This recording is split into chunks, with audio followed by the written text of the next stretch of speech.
कवि के मन में राजनीतिक समस्याओं का सामना करने की शक्ति है, खासकर उन लोगों के लिए जो मेरे अंतरात्मा पर असर डालती है। आप लोगों को पता है कि मैंने अभी अभी जो लाइन कही, वो लाइन, वो बातें किसने कहा था? अगर आप लोगों को पता है तो आप लोग सही हो। दोस्तों, कैसे हो आप सब? तो चलिए आज मैं अपनी वीडियो शुरू करती हूँ।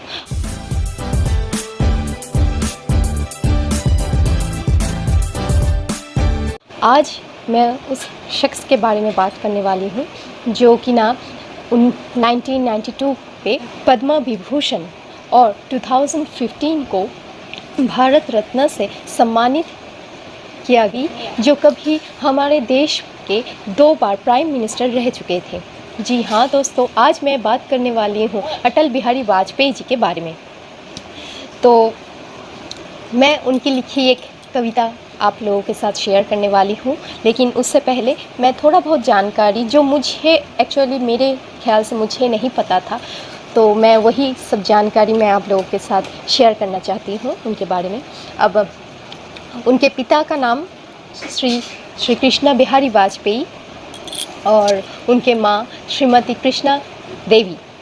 तो उनके पिता ग्वालियर के एक स्कूल में मास्टर थे, और जब मैंने रिसर्च किया तो मुझे पता चला कि सिर्फ मास्टर ही नहीं, वो मास्टर के साथ साथ एक कवि भी थे। तो उसके बाद जो मुझे और जानकारी मिली, मैंने सोचा कि चलो देखते हैं आगे और क्या पता चलता है। तो बाद में और भी जानकारी मिली कि उनके जो दादाजी थे पंडित श्यामलाल वाजपेयी, उन्होंने अपने उन लोगों के जो पुश्तैनी गांव थे बाटेश्वर, जो कि उत्तर प्रदेश में स्थित है, वो गांव छोड़ के ग्वालियर में आके बस गए थे। और अटल बिहारी वाजपेयी जी की वहीं पे जो एजुकेशन है उसको कंटिन्यू किया। तो वो चीज़ मुझे लगी कि मुझे नहीं पता, आप लोगों के साथ मैं शेयर करना चाहती हूँ, वही चीज़ मैं आप लोगों के साथ शेयर कर रही हूँ।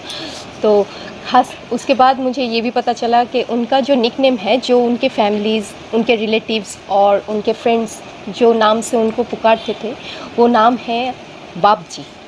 यही नाम से उनको पुकारा जाता था उनके फैमिलीज़ में, उनके रिलेटिव्स में, फ्रेंड्स सर्कल्स में।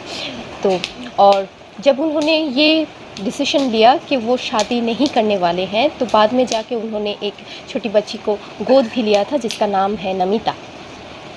और उनका जो फेवरेट जगह है, जैसे कि हम सबकी होती है फेवरेट जगह, अरे हमें ये जगह पे घूमने जाना बहुत पसंद है, वो जगह मेरा बहुत फेवरेट है, काश मैं वो जगह पे जा सकती थी। उनका भी एक फेवरेट जगह थी। उनका फेवरेट जगह जो हिमाचल प्रदेश में स्थित है वो है मनाली, कुल्लू मनाली। तो मनाली उनका बहुत फेवरेट जगह थी। वो हमें मतलब जब भी काम के सिलसिले में जब भी उनको छुट्टी मिलती थी, वो घूमने के लिए सोचते थे कि घूमने जाएंगे या कुछ, तो वो ज़्यादातर मनाली ही जाना पसंद करते थे। उनका वो फेवरेट जगह था। तो चलिए, ये तो हो गया उनके बारे में थोड़ा बहुत जानकारी। उनके बारे में थोड़ा ही बहुत जानकारी मैं ले पाई हूँ, क्योंकि मुझे लगा ये सब आप लोगों के लिए नया है। ये सब हम में से बहुत सारे लोगों को नहीं पता, इसलिए मैंने यही जानकारी आप लोगों के साथ शेयर की। तो आज मैं उनकी लिखी एक कविता आप लोगों के साथ शेयर करने वाली हूँ, जो कि हमारे देश भारत के ऊपर लिखी गई थी।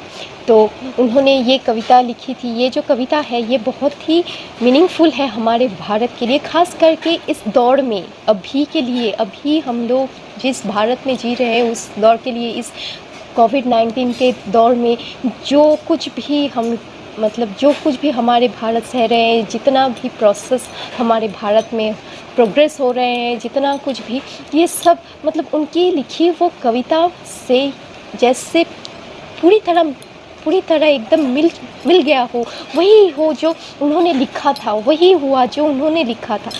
उसी तरह की एक कविता है हमारे देश भारत के ऊपर, जो मैं आप लोगों के साथ शेयर करना चाहती हूँ, शेयर करने वाली हूँ। तो चलिए देर ना करते हुए सुन लेते हैं उनकी कविता। मुझे उम्मीद करती हूँ ये कविता आप सबको बहुत पसंद आएगी। तो चलिए शुरू करते हैं हमारी कविता।